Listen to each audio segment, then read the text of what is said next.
2027 yilgi Chevrolet Nexe butun dunyo haydovchilari uzoq kutgan natijani ifodalaydi. Klassik arzonlikni zamonaviy texnologiyalar, yangilangan muhandislik yechimlari va hozirgi davrga mos dizayn bilan uyg'unlashtirgan ixcham sedan. Bu model Markaziy Osiyo va rivojlanayotgan bozorlarda uzoq yillardan beri oddiy, ishonchli kundalik avtomobil sifatida tanilgan bo'lib, oz sinfi uchun yetarlicha barqaror harakatlanish xususiyatlariga ega. Kutilayotgan 2027 yilgi model esa tashqi ko'rinish, salon, yurish qismi, xavfsizlik tizimlari va qulaylik funksiyalaridagi puxta yangilanishlar orqali ushbu merosni davom ettiradi.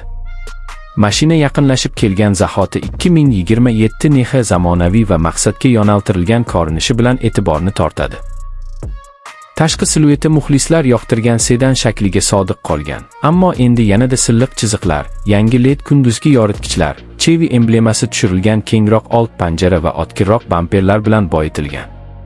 Aerodinamik o'zgarishlar havo qarshiligini kamaytirib, yoqilg'i tejamkorligini oshiradi. Yengil qotishmali disklar va yon kozgulardagi burilish chiroqlari esa oldingi Nexe avlodlarida kam uchragan premium ko'rinishni beradi.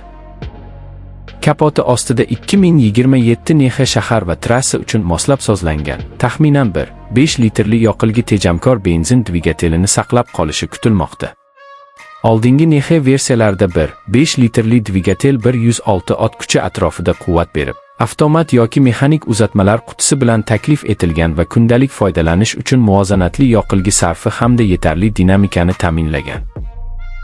2027 yil uchun aniq ko'rsatkichlar hali to'liq e'lon qilinmagan bo'lsa-da, dvigatel silliqroq quvvat uzatishi, chiqindi gazlar bo'yicha talablarga yaxshiroq moslashuvi va orta aylanishlarda kuchaytirilgan moment bilan takomillashtirilishi kutilmoqda. Bu esa yangi haydovchilar uchun ham o'ziga ishonch bag'ishlaydi. Ichki salon 2027 Nexeda ancha jozibaliroq muhitga aylangan. Kattaroq multimedia sensorli ekran Apple CarPlay va Android Auto'ni qo'llab-quvvatlaydi. Smartfon bilan qulay ulanish va navigatsiya imkoniyatlarini taqdim etadi. O'rindiqlar yaxshilangan yumshoqlik va sozlanadigan tayanchlar bilan qayta ishlab chiqilgan bo'lib, uzoq safarlarda ham qulaylikni oshiradi. Amaliy joylashgan saqlash bo'limlari va orqa qatordagi keng oyoq joyi haydovchi va yo'lovchilarga yetarli qulaylik yaratadi.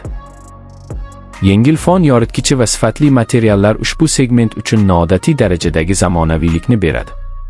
Xavfsizlik hamon ustuvor yo'nalish bo'lib qolmoqda.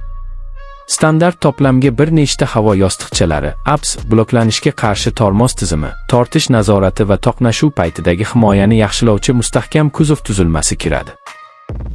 Ko'plab zamonaviy Chevrolet modellari kabi, Nexeda ham orqa park datchiklari, barqarorlikni nazorat qilish tizimi va ixtiyoriy kamera tizimlari bo'lishi kutiladi. Bu esa tor joylarda park qilishda va gavjum ko'chalarda harakatlanishda yordam beradi. Yurish xususiyatlari ham rivojlangan. 2027 yilgi osma tizim sozlamalari qulaylik va boshqaruv aniqligi o'rtasida muvozanatni saqlab, notekis yo'llardagi zarbalarni yumshatadi, lekin boshqaruv aniqligini yo'qotmaydi. Trassada tinch harakatlanish yoki shahar tirbandligida yurish paytida yangilangan shassi va rul sozlamalari ishonchli boshqaruv hissini beradi. Yoqilg'i tejamkorligi va ekologik talablar dvigatel sozlamalari hamda yangilangan chiqindi gazlarni tozalash tizimlari orqali yaxshilangan. Oldingi Nexe modellari eksport uchun Euro 5 standartlariga mos kelgan bo'lsa, ayrim bozorlarda pastroq ekologik talablarga mos variantlar ham bo'lgan. Kelajakdagi versiyalar esa talab qilingan hududlarda yanada qat'iy xalqaro standartlarga moslashtirilishi kutilmoqda. Texnologiyani sevuvchilar uchun ulanish portlari, Bluetooth hands-free, raqamli ko'rsatkichlar standart bo'lib taqdim etiladi.